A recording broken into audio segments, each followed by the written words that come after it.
Hi, anyone and everyone. Welcome to Have You Heard About This Case? My name is Sam. And my name is Kelly.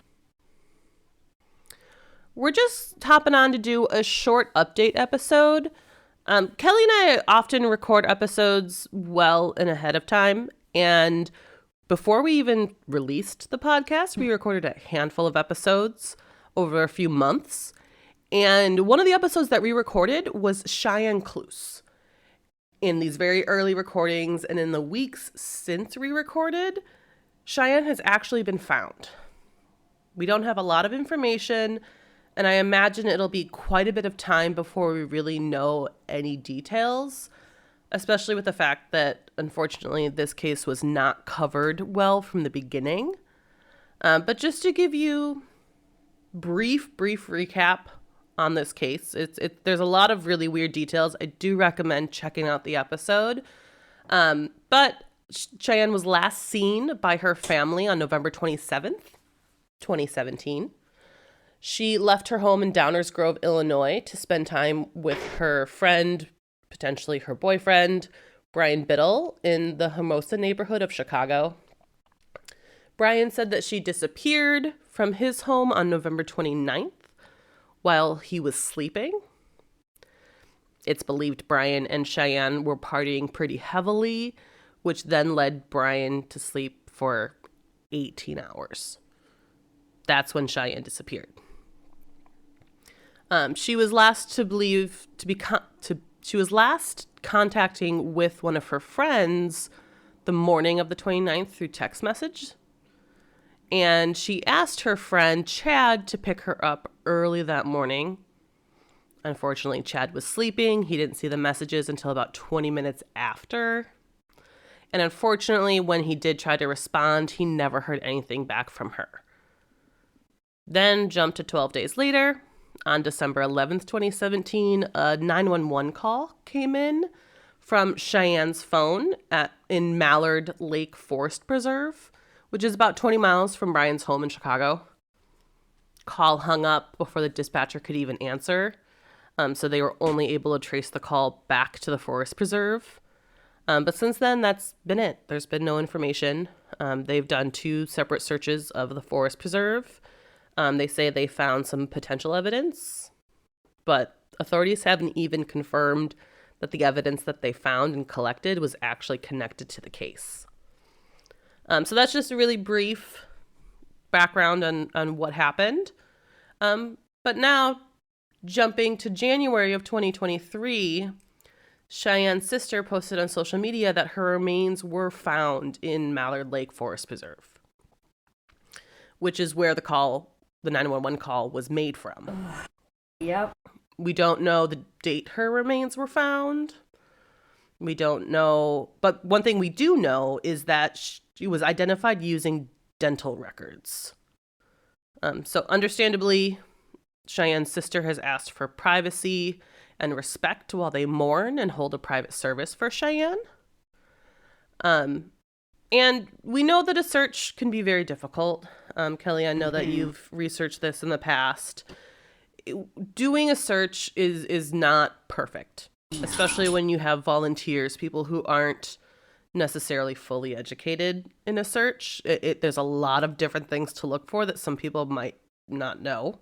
And especially when you're searching a forest preserve, you have so much ground to cover. This forest preserve was 948 acres. That's a lot of land. Yeah. I know there's the Mallard Lake in there. I don't know if there's other lakes also in that forest preserve, but I wouldn't be surprised. Mm-hmm. Or ponds or just other bodies of water. Yeah. And the fact that we know that she was identified using dental records shows that her body is likely decomposed. So there's a good possibility she was there the whole time. Yeah. Which I think is likely, unfortunately. I do too. It's no fault to anyone who was doing the search, because who knows? There's a very good possibility they couldn't search 948 acres. No. She could have been in a different area. Yeah. It doesn't honestly surprise. It makes me very sad, but it honestly doesn't surprise me that she was found in the state she was, because there's just so much land and there's been so much time. And, that's just, it sucks.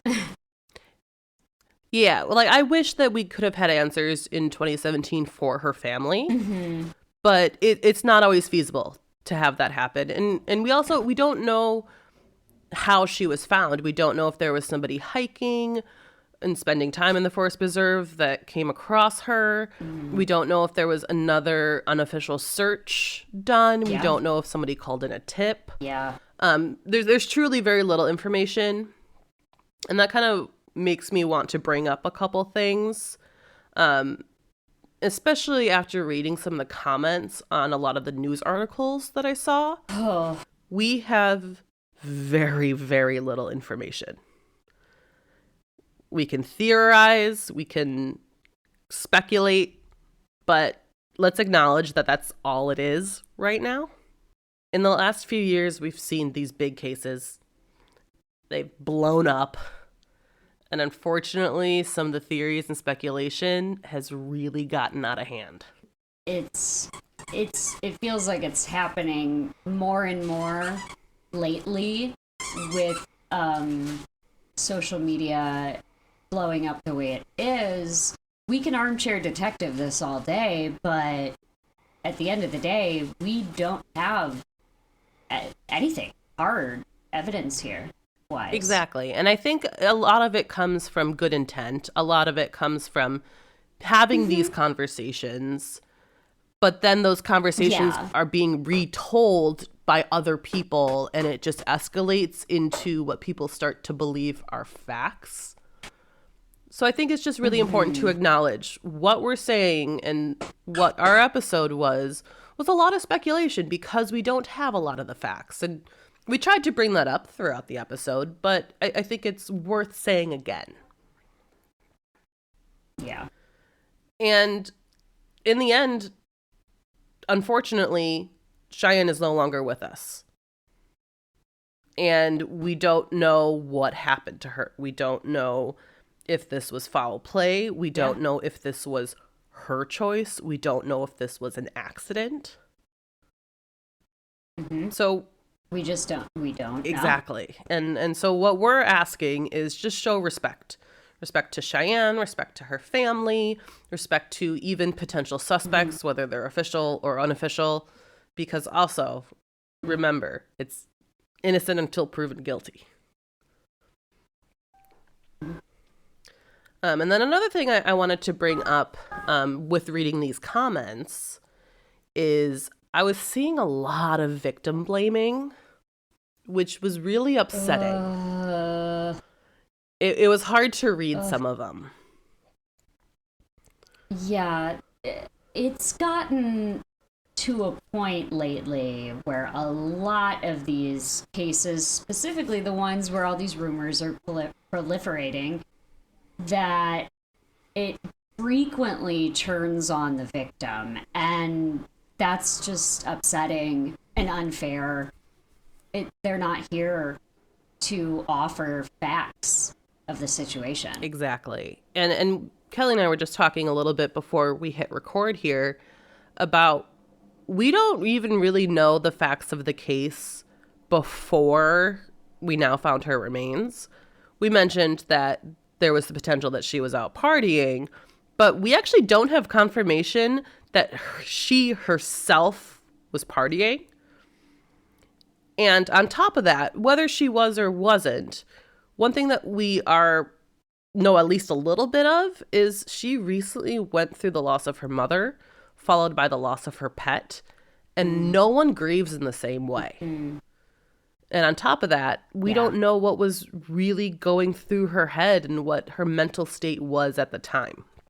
But in the end, no matter what happened, Cheyann is no longer with us. She's no longer with her friends and her family. And it's our job to be respectful of that to her and her family.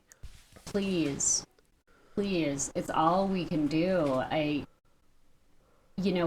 We talked a little bit about, we do record these episodes a while in advance, and we just recorded one about Sherry Weiss and her husband Chris Coleman, and we got some nasty victim blaming happening there as well. And I think it's important, as many times as we can say it, to say that stop victim blaming. Stop. Yeah, and regardless of whatever the victim had gone through, whatever choices that they had made previous to their murder or whatever our topic is that we're talking about, in a lot of our cases, they can't defend themselves anymore. They don't have that voice. And right. It's the essence of punching down. Like, do you think that you're going to become a lauded forensic pathologist because you went online and blamed someone who got murdered? And there is something to be said as well. There are people who truly can help cases. And we've seen that in the past of somebody who finds something online and is able to bring it forward to authorities. And that is something that is encouraged, but it's also, you need to be sensible about it and you need to be respectful while you do it. And the authorities often will ask for help. And right now, we're currently recording this on January 19th, 2023. And the 4 murders in Idaho are still very fresh in the news. Everyone is pushing for updates. And all that I can hope is that in Cheyann's case, the authorities are keeping as much information as close to the vest as they did in the Idaho case. While social media and reporters were incredibly upset over the lack of information, wildly speculating about suspects, the police were quietly conducting their investigation, and it ended up taking a very, very different turn that nobody expected.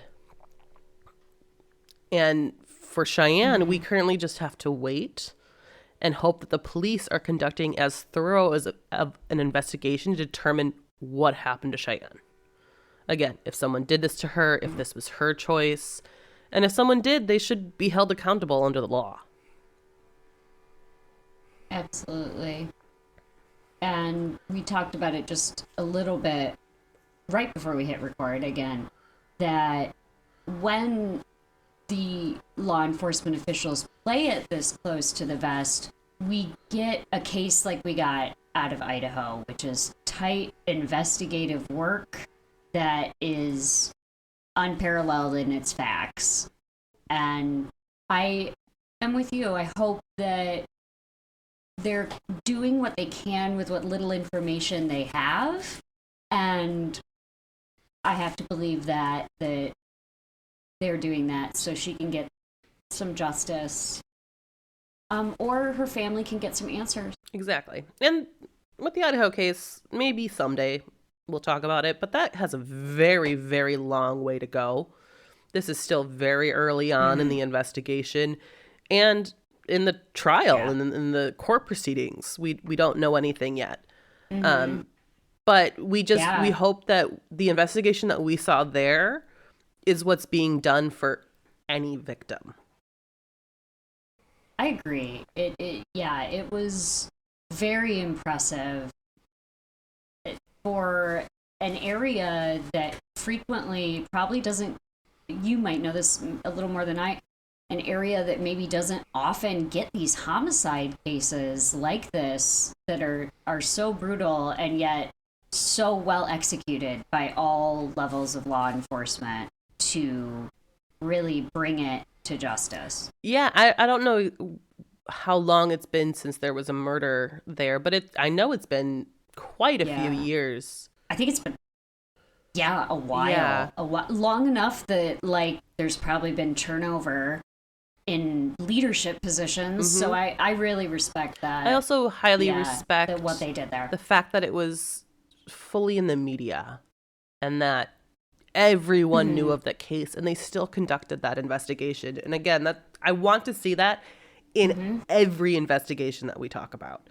Unfortunately, there's going to be a lot, especially cases that we're going to talk about in the future that are solved, where we're going to talk about what happened in the investigation, what went well, what went wrong.